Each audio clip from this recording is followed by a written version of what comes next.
Sir, আপনি কি খুঁজছেন স্যার? দয়াকে বাঁচানোর সূত্র। স্যার, ওনার নিরপরাধ হওয়ার কি প্রমাণ পাবো স্যার? ওই গুলিটা পঙ্কজ, যেটা ওই কিডন্যাপারের লেগেছিল। কিন্তু স্যার, ওই গুলিটা তো সালুঙ্কে স্যার ওর পিঠ থেকে বার করে নিয়েছিল। যে গুলিটা ডক্টর সালুখে পেয়েছেন, তার মধ্যে কোনো রহস্য আছে, আর সেটাই বের করতে হবে আমাদের। এই রক্তের ছিটে দেখতে পাচ্ছ? হ্যাঁ স্যার। যেভাবে ওই কিডন্যাপারের গুলি লেগেছিল, তার মধ্যেই কোনো রহস্য লুকিয়ে আছে। আর সেই রহস্য এই রক্তের ছিটেই বলে দেবে।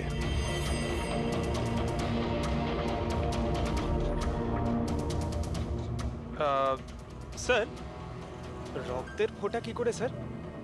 আরে ভাই, তুমি জানো না, এই রক্তের ছিটেই আমাদের বলে দেবে যে গুলি কত দূর থেকে চলেছে আর কোন অ্যাঙ্গেল থেকে চলেছে। আর রক্তের ছিটেও আমাদের কিছু বলছে। 1 মিনিট তুমি এখানে দাঁড়িয়ে থাকো তো।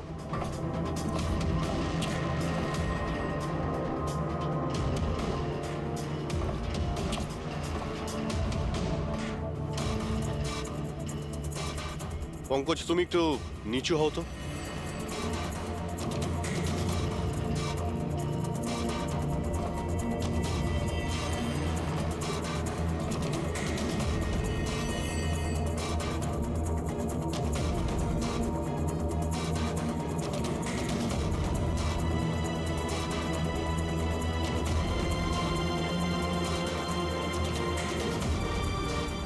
তার মানে গুলি 23 ডিগ্রি অ্যাঙ্গেল থেকে চলেছিল।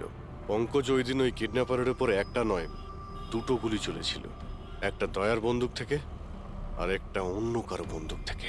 স্যার, কিন্তু আমরা তো গুলি একটাই পেয়েছি, তাহলে দ্বিতীয় গুলি কোথা থেকে এলো? ওই দ্বিতীয় গুলিটাই তো আমাদের খুঁজতে হবে। ওই কিডন্যাপারের এখানে গুলি লেগেছিল, ও এখানে পড়েছিল, আর পুতুলটা এইখানে পড়ে। তার মানে দ্বিতীয় গুলিটা যেটা পায়ে লাগার কথা ছিল, সেটা এখানেই কোথাও রয়েছে।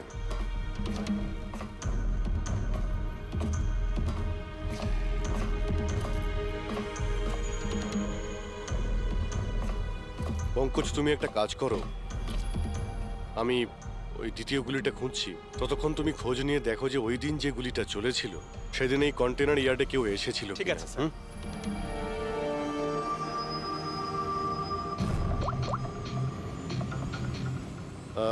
মিস্টার সুপারভাইজার, আপনি একটু উপরে আসবেন।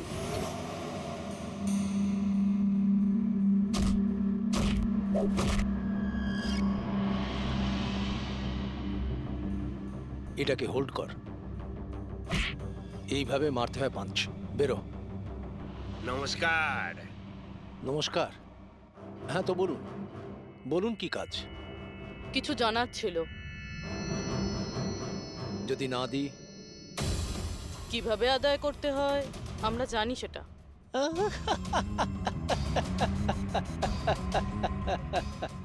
জানেন, আমরা হচ্ছে বক্সার, আর আমাদের হারাতে গেলে আপনাকে একটু শক্তিশালী হতে হবে। মহাশয়, এনাকে এত হালকা ভাববেন না, এনার গায়ে অনেক শক্তি।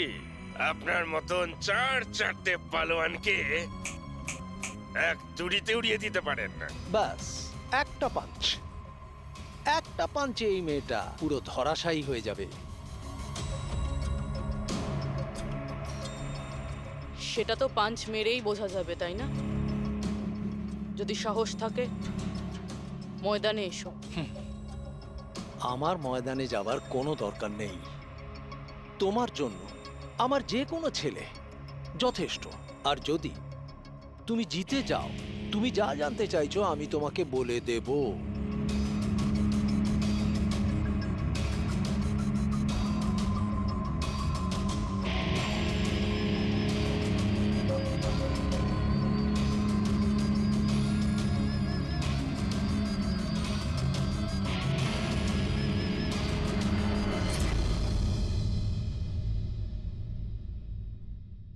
এর সাথে ফাইট করব।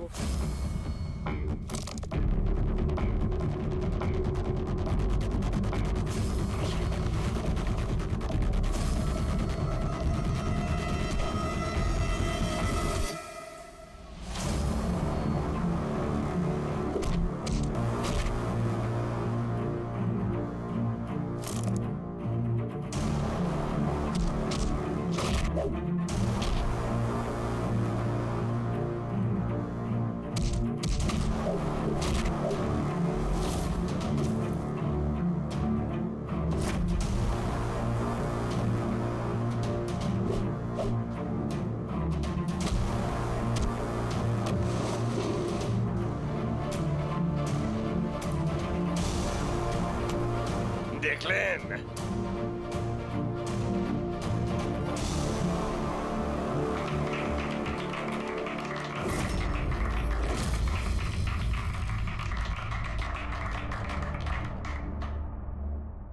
খুব ভালো ফাইট করতে পারো। কোথা থেকে শিখলে এত ভালো ফাইট? শিখেছি কোথাও। এবার যেটা জিজ্ঞেস করব সেটার উত্তর দাও। এনাকে চেনেন? আরে, এ মারা গেছে? হ্যাঁ, কেউ খুন করেছে ওকে। ওর নাম স্যান্ডি। আমি ওকে ট্রেনিং দিয়েছিলাম। এই স্যান্ডির অ্যাড্রেস কিংবা ফোন নাম্বার তো হবে।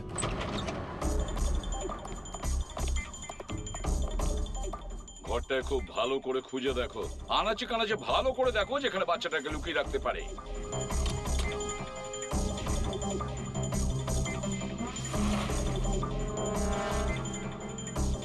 স্যার, হ্যাঁ পুরবি, স্যার এই বলো। দেখুন, কাবার্ডে ফটো লাগানো রয়েছে। মাই গড, এ তো মিলির ফটো। আয়ুষীর কেয়ারটেকার। এর ফটো এখানে এলো কি করে? এটার একটাই কারণ হতে পারে, এই মিলি ওই কিডন্যাপারকে চিনতো। হ্যাঁ স্যার, আর আমাদের সামনে এমন নাটক করছিল যেন বাচ্চা হারিয়ে যাওয়ায় সব থেকে বেশি দুঃখ ওরই হচ্ছে। আয়ুষী, ওই মিলির সঙ্গে দেখা করতে হবে। হয়তো ওর কাছেই আয়ুষীর ব্যাপারে সব জানা যাবে।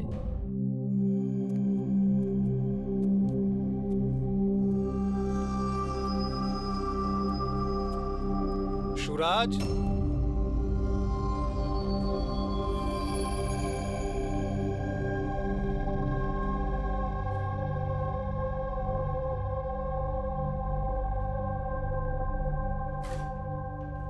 সুরাজ,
আমি তো সিআইডি লোকেদের সম্মান করি, কারণ আমার ছেলেও খুব বড় একজন অফিসার ছিল।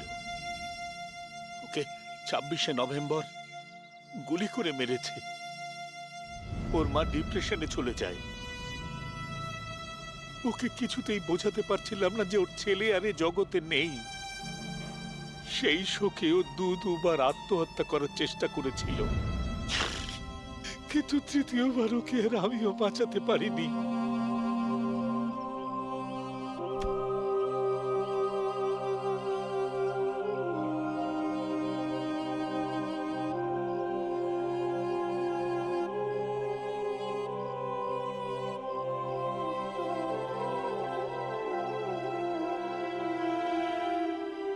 বেচারা সুরাজ বেকার বেকার মরে গেল এর চক্করে।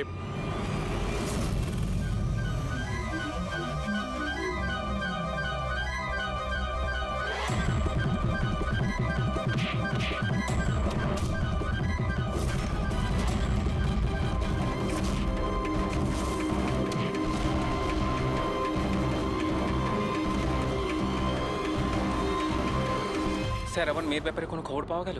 কোথায় আছে আমার মেয়ে? দেখুন, আপনার আয়ুষী যেখানেই থাকুক না কেন খুব তাড়াতাড়ি পাওয়া যাবে, কারণ কিডন্যাপারের ব্যাপারে আমরা অনেক কিছু জানতে পেরেছি। স্যার, কে ওই কিডন্যাপার? প্লিজ বলুন, আমি ওকে ছাড়বো না। তাহলে জিজ্ঞেস করুন না মিলিকে, ও সব জানে। কি মিলি, কে কিডন্যাপার আর কার কাছে আয়ুষী আছে সবকিছু ও জানে, জিজ্ঞেস করুন।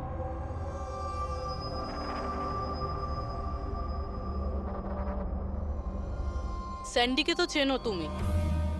তোমারই বলাতে স্যান্ডি এর মেয়েকে অপহরণ করেছে। প্লিজ প্লিজ আমাকে ক্ষমা করে দিন, আমি ভুল করে ফেলেছি। কোথায় আমার মেয়ে? হ্যাঁ, কোথায় লুকিয়ে রেখেছিস আমার মেয়েকে? বল বল, কোথায় আমার মেয়ে? ম্যাডাম, আমি সত্যি বলছি, আমি দিব্যিকে বলছি। আমি তো শুধুমাত্র স্যান্ডিকেই চিনি। আপনার মেয়েকে কিডন্যাপ করাতে আমার কোনো রকমের হাত নেই, আমি সত্যি বলছি। মিলি দেবী, আপনার কি মনে হয় আমরা সিআইডির লোকেরা ঘাসে মুখ দিয়ে চলি? আপনি স্যান্ডিকে চেনেন যেখানে, তার মানে আপনি এটাও জানেন যে আয়ুষীকে কোথায় কিভাবে রাখা হয়েছে, তাই না? তাড়াতাড়ি বলুন। স্যার, আমি সত্যি বলছি, ওই স্যান্ডি আমার চারপাশে সবসময় ঘুরে বেড়াতো। ওর মিথ্যে ভালোবাসাটাকে আমি সত্যি ভেবেছিলাম। আমি সত্যি বলছি, আমি কিচ্ছু জানি মিথ্যে না। বলছে।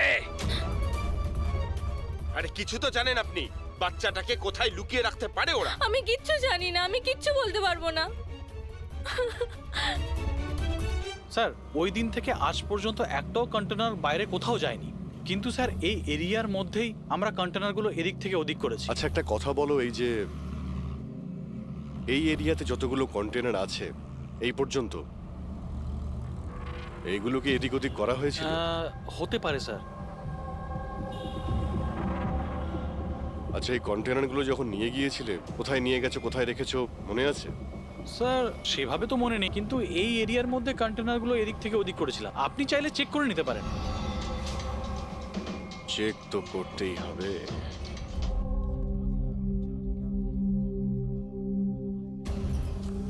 এ হলো রেডিও, জেলের সমস্ত খবরের কাছে আছে। যদি তুমি কিছু জানতে চাও তাহলে এর সঙ্গে কথা বলো, কিন্তু একটা কথা মনে রেখো, একে কখনোই বিশ্বাস করো না, কারণ এ যখন তখন দল বদল করে।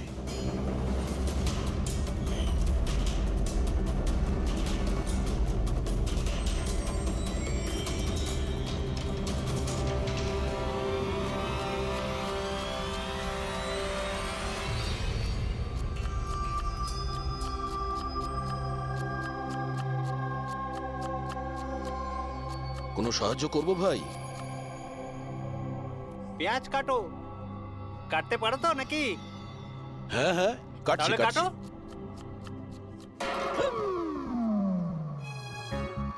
আচ্ছা, শরীরটা তো তোমার খুব সলিড। জিম টিম করো নাকি?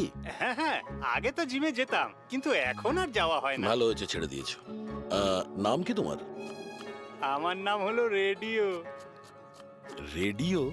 এটা কিরকম নাম? আমি খুব বকবক করি না, তাই সবাই আমাকে আদর করে রেডিও ডাকে। ও, পুরো জেলে ছোট বড় সমস্ত খবর আছে আমার কাছে। মানে সব মিলিয়ে তুমি জেলের খোঁচড়। হ্যাঁ।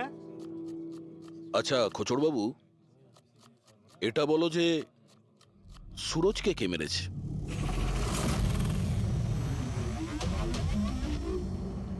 কি হলো?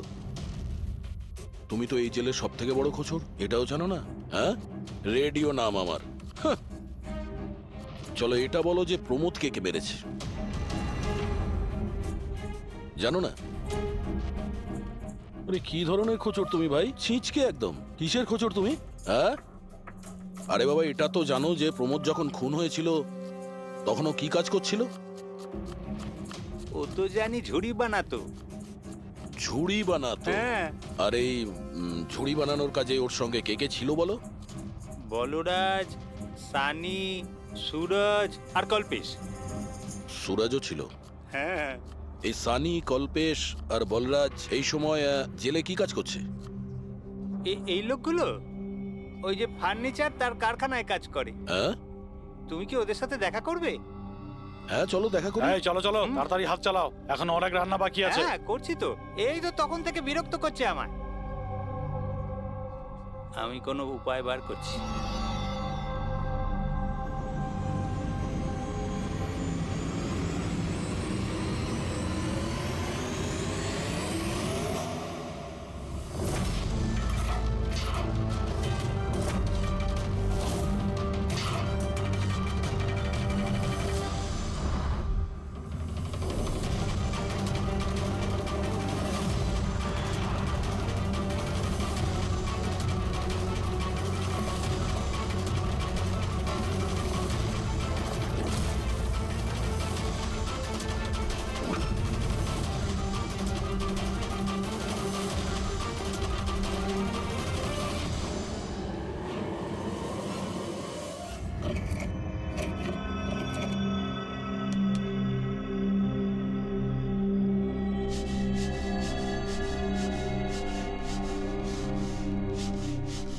কিছু জানতে পারলে?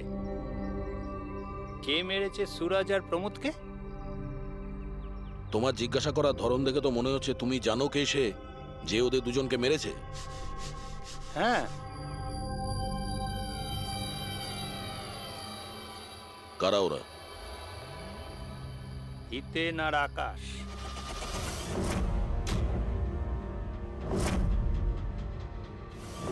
এত তাড়াতাড়ি বলে দিল? কিচেনে তো ভুলভাল বকছিল।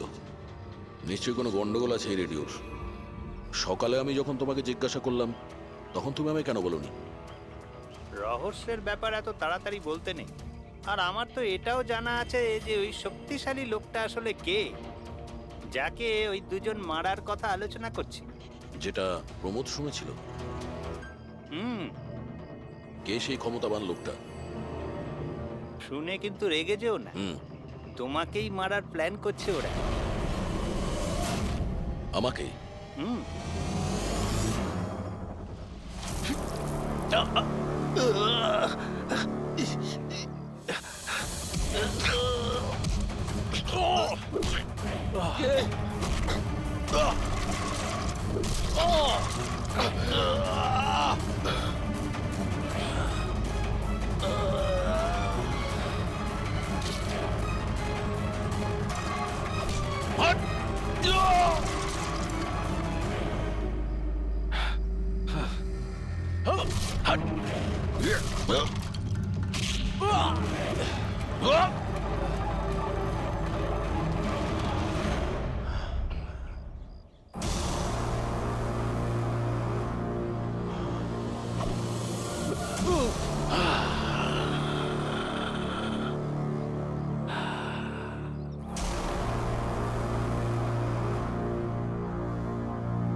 না ভাই, এই গুলিটা ম্যাচও করে গেছে।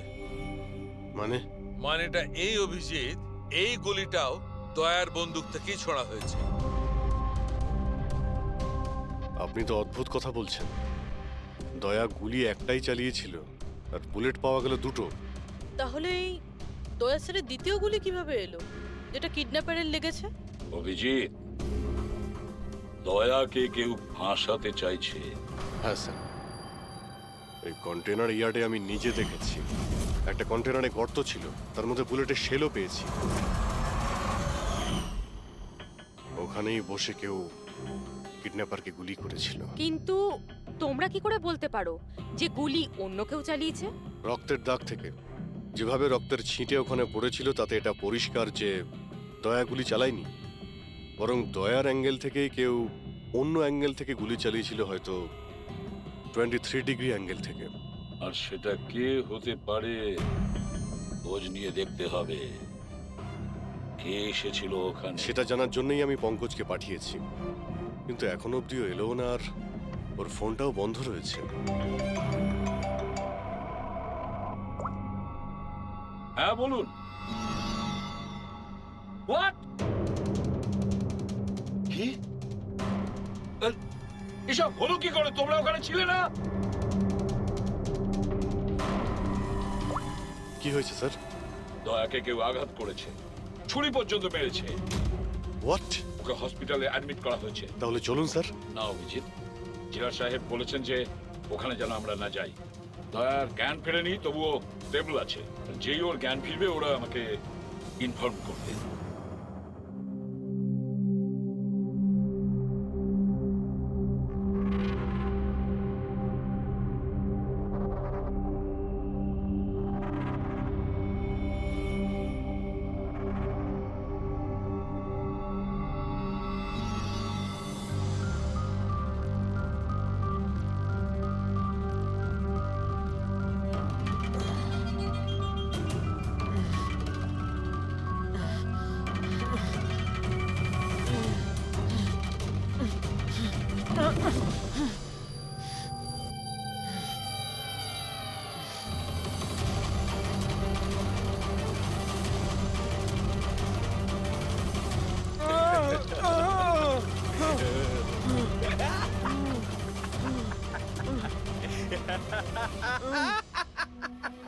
যত হাসার হাস, তোর আর বেশি দিন বাকি নেই। হেসে নে। আরে ভাই, তোদের সিআইডির এটাই প্রবলেম জানিস তো, ভীষণ বেশি বকবক করিস। সব শেষ হয়ে গেছে, তবু তোদের সাহস কমেনি। মৃত্যুর মুখে দাঁড়িয়েও বড় বড় কথা বলছিস। এই স্বভাব না মরার আগের মুহূর্ত অব্দি যাবে না, বুঝেছিস? আচ্ছা, তাহলে আমি নিঃশ্বাসটাই বন্ধ করে দিই। আমাকে যে ফলো করে তাকে আমার একদম পছন্দ হয় না। কোনো অপরাধী, বুদ্ধিমান অপরাধী নিজের পেছনে কোনো প্রমাণ ছেড়ে যায় না। প্রমাণ তো তুই ওখানেই ফেলে এসেছিলি। তুই গিয়েছিলিস না ওখানে, ওই আড়ে? ও, তাহলে তোরা কান ধরতে গিয়ে মাথা পর্যন্ত পৌঁছে গেছিস। মিস্টেক, অনেক বড় মিস্টেক। কোনো ব্যাপার না, ভুলটা না হয় শুধরে নিচ্ছি। মরার আগে কোনো শেষ ইচ্ছে? তুই দয়া স্যারকে ফাঁসিয়েছিস। Very simple. আমি কন্টেনারে লুকিয়েছিলাম, ওর মধ্যে থেকে আমি এমন একটা হোল বানিয়েছিলাম যেটা দিয়ে আমি সবকিছু পরিষ্কারভাবে দেখতে পারি, কে কি করছে। বুঝলি, দয়া তো এটা জানতোই না যে ওর ঠিক পিছনের কন্টেনারে আমি লুকিয়েছি। স্যান্ডি এটা ভেবেছিল যে দয়াকেও ব্যস্ত রাখবে আর আমি দয়াকে গুলি করে দেবো, কিন্তু স্যান্ডি তো এটা জানতোই না যে ও বেচারা। খুব স্মার্ট না? একটা প্রশ্নের উত্তর দে।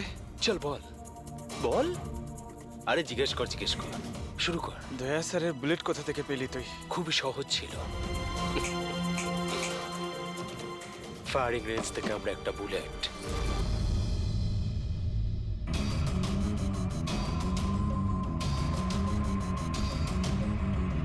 একই আমার বাট। স্যার, দয়া স্যার কেমন আছেন? এখন দয়া ঠিক আছে, চিন্তার কোনো কারণ নেই। দেখো অভিজিৎ, খুব বড় প্ল্যানিং করেছিল ওরা দয়াকে ফাঁসানোর জন্য। হ্যাঁ স্যার, আর এই কিডন্যাপিংটা ওই প্ল্যানেরই একটা পার্ট। আর ওরা স্যান্ডিকেও ডাবল ক্রস করেছে। ওকে বলেছিল দয়াকে মারতে, আর ওকেই মেরে দিয়েছে। তাহলে কি তুমি বলতে চাইছো ওই কিলারের কাছে দয়ার গানের গুলি ফায়ারিং স্পটে পাওয়া গেছে? হ্যাঁ স্যার, কিন্তু স্যার ও দয়া স্যারের গুলি ফায়ার করেনি স্যার, নিজের গুলি ফায়ার করেছিল স্যার। সেটাই তো বুঝতে পারছি না, ওই গুলি দয়ার গান থেকে চলেনি, তাহলে দয়ার গুলি ওই লাশের গায়ে ঢুকলো কি করে? স্যার, গুলি চেঞ্জ করা হয়েছে। কিডন্যাপারের গায়ে যে গুলি ছিল সেটাকে বের করে সেই জায়গাতে দয়ার গুলি রেখে দেয়। কিন্তু স্যার, লাশটা তো কন্টেনার ইয়ার্ড থেকে সোজা ফরেনসিক ল্যাবে এসেছিল, তাহলে গুলি বদল হলো কখন এবং কোথায়? রাস্তায় ফেডরিক, গুলি রাস্তায় বদলানো হয়েছে, অ্যাম্বুলেন্সের ভেতরে। সাহেব সাহেব সাহেব সাহেব, ওই কাজটার জন্য আমি তার টাকা পেয়েছিলাম সাহেব। আমাকে বলেছিল যে রাস্তার মধ্যে শুধু 5 মিনিটের জন্য গাড়ি থামাতে, তাই আমি জুস খাওয়ানোর জন্য ড্রাইভারকে নিচে নিয়ে গেছিলাম সাহেব।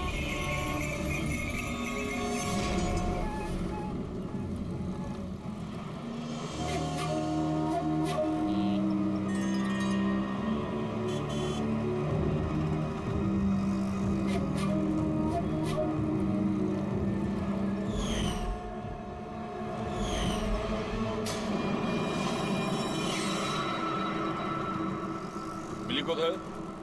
কোথায় মিলি? স্যার, আমরা ওকে খুঁজছি, ও ফোনও ধরছে না। ওর রুমটা কোথায়? হ্যাঁ, ওই উপরে।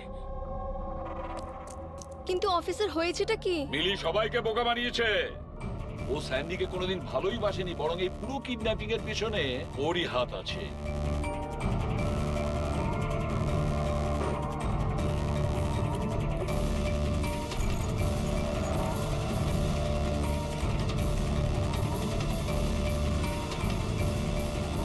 স্যার, এই ছবি মিলির ঘরে ছিল। এ তো আকাশ আর হিতেনের ফটো, যারা দয়াকে আঘাত করেছিল জেলের মধ্যে। কিন্তু স্যার, একটা কথা মাথায় ঢুকছে না, এই দুজনের ছবি মিলির ঘরে এলো কি করে? অভিজিৎ, এর একটাই মানে দাঁড়ায় যে পুরো প্ল্যানটা দয়াকে শুধু জেলে পাঠানোর উদ্দেশ্যে নয়, বরং জেলের ভেতরে দয়াকে কিভাবে মেরে ফেলা যায়। তার মানে স্যার দয়াকে এখনো কেউ মেরে ফেলতে পারে, ওর উপরে আবার আক্রমণ হতে পারে। সরি এসিপি স্যার, যতক্ষণ না উপযুক্ত প্রমাণ আপনারা আনছেন দয়াকে ছাড়তে পারবো না। স্যার স্যার ওকে কেউ মেরে ফেলতে চাইছে স্যার, ওকে ফাঁসিয়ে জেলে পাঠানোর প্ল্যান ছিল। দেখো আমরা যেটা করছি এখন সব আইন অনুযায়ী করছি, আর সেটা দয়ার পক্ষেই করছি। স্যার আইন অনুযায়ী এ সমস্ত করলে অনেক দেরি হয়ে যাবে। একটা হামলা হয়ে গেছে স্যার, ও জীবন আর মৃত্যুর সঙ্গে লড়ছে। এসিপি সাহেব, আপনি একজন সিনিয়র অফিসার, আপনি খুব ভালোভাবে জানেন প্রোটোকলের নিয়ম অনুসারে আমরা আমাদের নির্ণয় বদলাতে পারি না। স্যার কিন্তু আই এম সরি এসিপি সাহেব, please.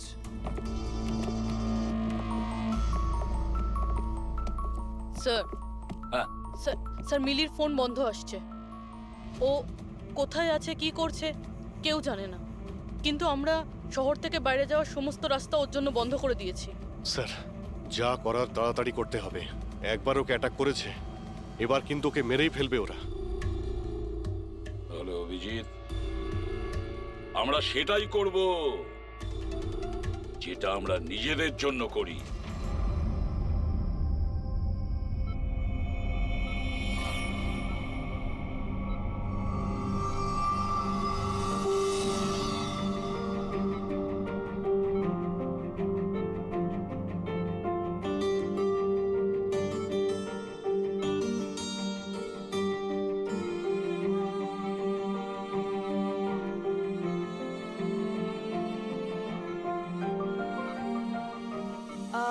I am sorry sir, visiting time শেষ হয়ে গেছে, আপনাদেরকে বাইরে যেতে হবে। আমি পেশেন্টের ব্যান্ডেজ চেঞ্জ করব।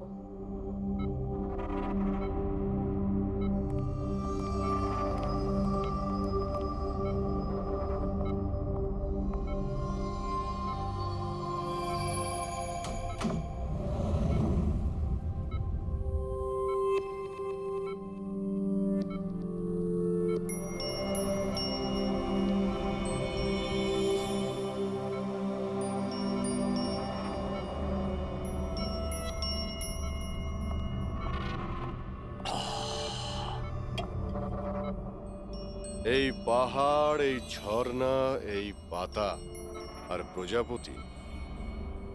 ম্যাডাম, আজকে আপনি কার করবেন মন চুরি? আরে বাহ, কি বলে দিলেন!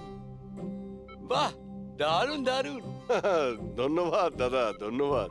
ভালো লাগলো খুব আপনার? ভালো লাগলো। আরো কিছু বলুন। মরার বয়স হয়ে গেল আর আপনি শায়রি করছেন? মুখ খুলুন জেঠু। আরে ম্যাডাম, আর কদিনই বা বাঁচবো আমি বলুন তো? আর যে কয়েকটা দিন বাকি আছে সেগুলো নয় আনন্দেই কাটাই, কি বল? খুব ভালো। আরে কি করলেন সিস্টার, আপনি ওনার মুখে থার্মোমিটার গুঁজে দিলেন। কত সুন্দর সুন্দর কথা বলছিলেন আর সবে তো শুরু করেছিলেন। আরে আঙ্কেল, ভালোই হয়েছে ওকে চুপ করিয়ে দিয়েছে। এমনিতে তো মরেই যেত, না হলে আমি নিজেই ওর গলা টিপে চুপ করিয়ে দিতাম ওকে। আরে রাগ করো না ভাই, বাঁচা আর মরা তো উপরওয়ালার হাতে রয়েছে। আমরা তো শুধু কাঠের পুতুল, ভগবান তো আমাদের দিয়ে শুধু খেলিয়েই যাচ্ছে। আরে কি ভালো, কি ভালো। আরে তোমার যদি ভালো না লাগে তুমি কান বন্ধ করে শুয়ে পড়ো, আমার খুব ভালো লাগছে, আমাকে শুনতে দাও। আরেকটা বলুন, আরেকটা বলুন। হ্যাঁ হ্যাঁ অবশ্যই, এবার শুরু করি। চাঁদ লুকিয়ে রয়েছে মেঘের মধ্যে।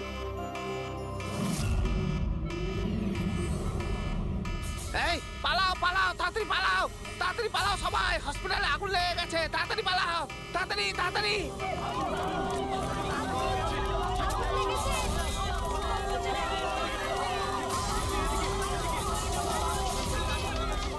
আরে খুনি তার খেলা শুরু করে দিয়েছে।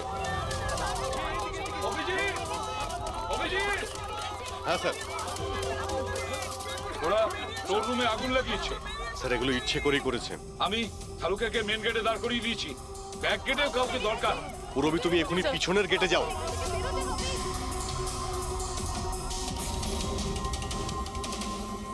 অভিজিৎ, হ্যাঁ স্যার। দয়ার খেয়াল রাখো, তার সঙ্গে থাকো।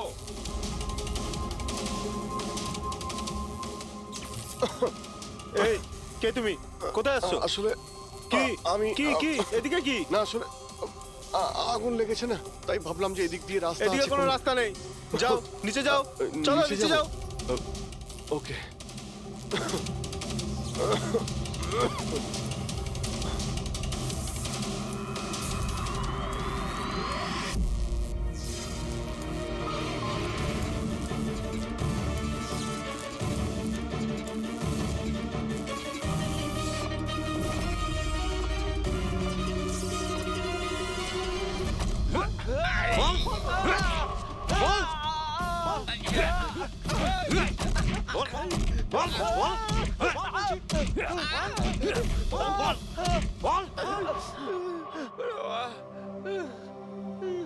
আমি তোমাদের দুজনকে আধ ঘন্টার সময় দিচ্ছি, তাই এই আধ ঘন্টার মধ্যে সম্পূর্ণ সত্যিটা তোমাদের মুখ থেকে শুনতে চাই। বলো, কে পাঠিয়েছে তোমাদের দয়াকে মারার জন্য?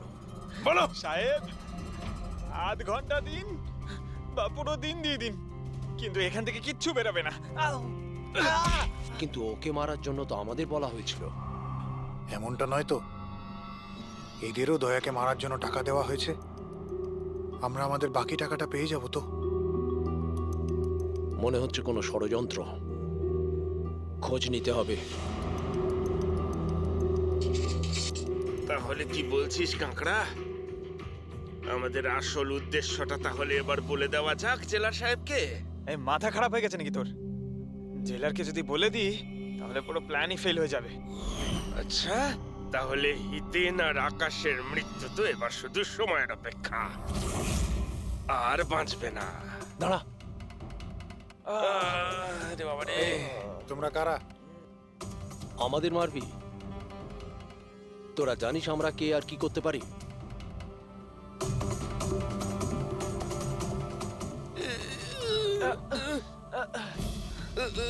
ওরে বাবা রে, মরে গেলাম। ওরে বাবা।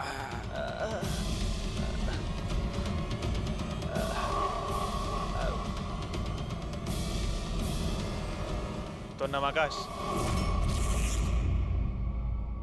আর তুই হিতেন। তোমরা দুজনে একেবারে অকম্মার ঠেকি। একটা ছোট কাজও তোমাদের দ্বারা হয় না, আর তাই আমাদের আসতে হলো, বুঝেছ? এবার আমরা দুজন করব তোমাদের দুজনের কাজ। এই যে ছড়িয়ে 56 করেছো না, সব আমাদের ঠিক করতে কিন্তু হবে। আমাদের তো দয়াকে মেরে ফেলার জন্য বলা হয়নি, শুধু আঘাত করতে বলা হয়েছিল। এই চুপ কর, পাগল নাকি?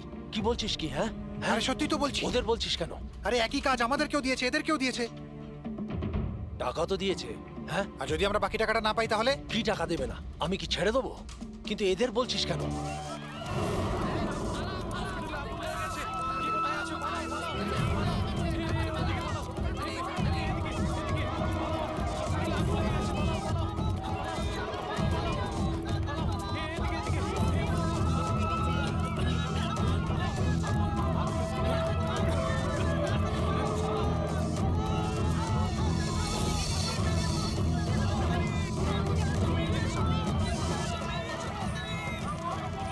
সরে যাও, সরে যাও সবাই, সরে যাও, পেছনে চলে যাও, তাড়াতাড়ি সরে যাও। হ্যালো, হ্যাঁ পঙ্কজ, কি বললে তুমি?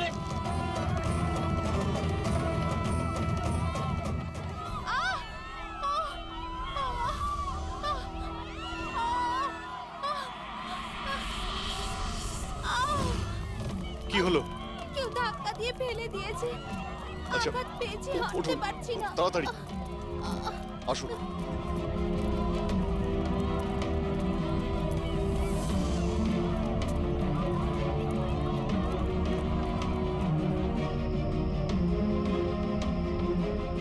সারিকা, শোনো, একে দেখো তো, ওর পায়ে লেগেছে, ওকে বাইরে নিয়ে যাও। আসুন আসুন, আমার সাথে আসুন। অভিজিৎ, অভিজিৎ, তুমি এখানে কি করছো? দয়ার কাছে কে আছে? স্যার, একজন মহিলা লেগেছিল, ওনাকে আমি নিয়ে আসছিলাম। দয়ার কাছে একজন গার্ড আছে কিন্তু স্যার। অভিজিৎ, পঙ্কজ এক্ষুনি ফোন করে বললো আমাকে দয়ার উপর যে হামলা করবে সে বাইরে থেকে আসবে না, আগে থেকেই হসপিটালে আছে।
কি হলো কেদার বাবু, দরজা খুলছে না নাকি?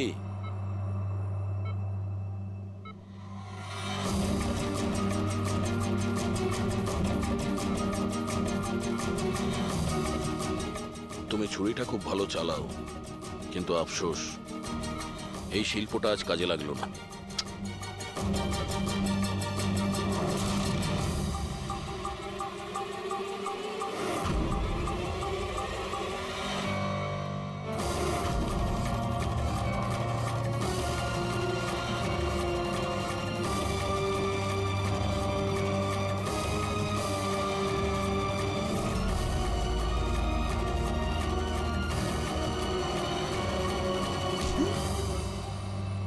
ছেড়ে দাও আমাকে, আমি ওকে ছাড়বো না, আমি ওকে ছাড়বো না। কবিতা শেষ, গল্প শুরু। দয়াকে কেন মারতে চাইছিলি? কারণ ও আমার বউ আর আমার মেয়েকে মেরেছে। আমার বউ আর আমার মেয়ে আত্মহত্যা করেছে। ও যদি আমাকে জেলে না পাঠাতো তাহলে ওরা কিছুতেই এটা করতো না। অপরাধ করলে শাস্তি তো পেতেই হবে, তাই না? অনেক বড় প্ল্যানিং করেছিলি না তুই? বাচ্চাটাকে কিডন্যাপ করালি, কন্টেনার ইয়ার্ডে গুলি চালালি, আর দয়াকে ফাঁসানোর জন্য গুলিটাও চেঞ্জ করে দিয়েছিলি।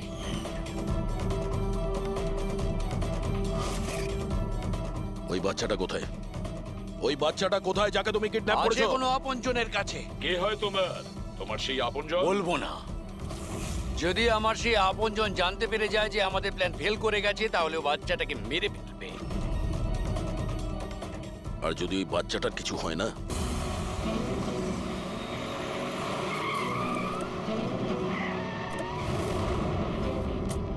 অভিজিৎ, গত 1 মাস ধরে মিলির ফোন এই স্পটেই দেখা যাচ্ছে। বাচ্চাটাকে এখানেই কোথাও লুকিয়ে রাখা হয়েছে। স্যার, এই মিলি আবার ওই কেদারের কোনো আপনজন নয় তো, যার ব্যাপারে ও আমাদের বলছিল? হতে পারে ফ্রেডি। ওনাদেরকে বলো গাড়ি থেকে বাইরে না বেরোয়। আপনারা প্লিজ গাড়িতেই বসুন প্লিজ।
Sir, sir bomb.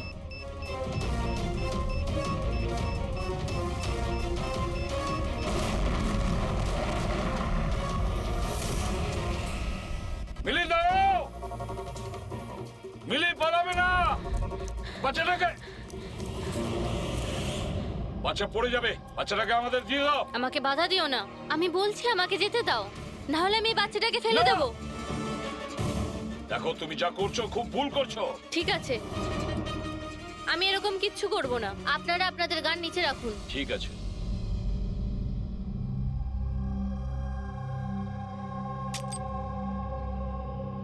এবার ওই গানটা আমার দিকে দিন। তুমিও।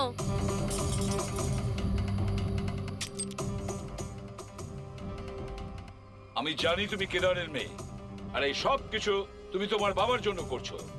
আপনারা সবাই সিআইডির লোকেরা শুরু থেকে কেবলমাত্র উল্টো দিকেই যাচ্ছেন। আসল সত্যিটা কি সেটা শুধু আমিই জানি, আর এই সত্যিটা আমি কখনোই কাউকে বলবো না, আর আপনারা কখনো এটা জানতেও পারবেন না। দেখো মিলি, মিলি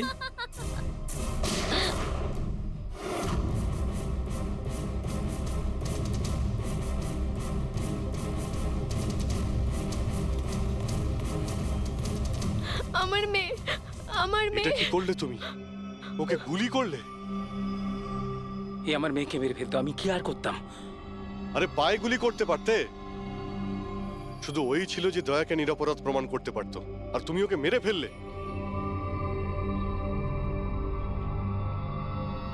শুধুমাত্র এই নয় স্যার, আরো একজন মানুষ আছে যে আমাকে নিরপরাধ প্রমাণ করতে পারে। সে কে দয়া? স্যার অঙ্কুশ নাম তার। অঙ্কুশ? অঙ্কুশের নাম শুনেই তোমার কপাল দিয়ে ঘাম ঝরে পড়লো? না আসলে গরম তো খুব, তাই।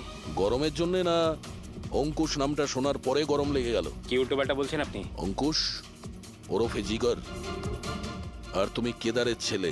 হোয়াট? এই পুরো খেলাটা তুমি খেলেছো। অঙ্কুশ ওরফে জিগর, পুরো খেলাটা তোমার ছিল, ওটা মিলির ছিল না। হ্যাঁ, এই পুরো খেলাটা আমিই তৈরি করেছি। আমি দয়াকে অ্যারেস্ট করব।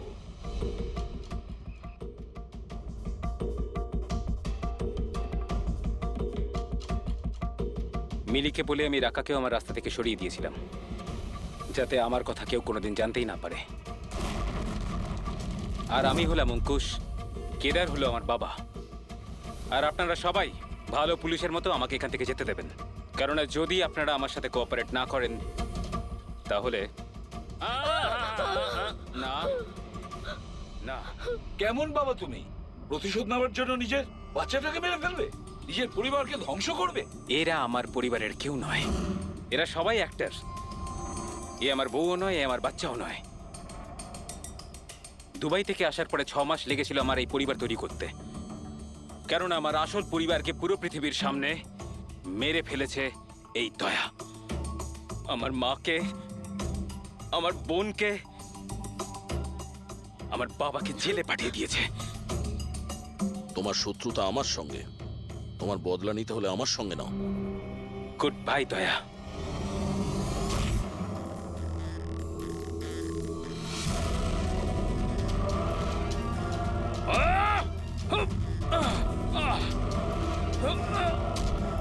না অভিজিৎ, ছেড়ে দাও ওকে।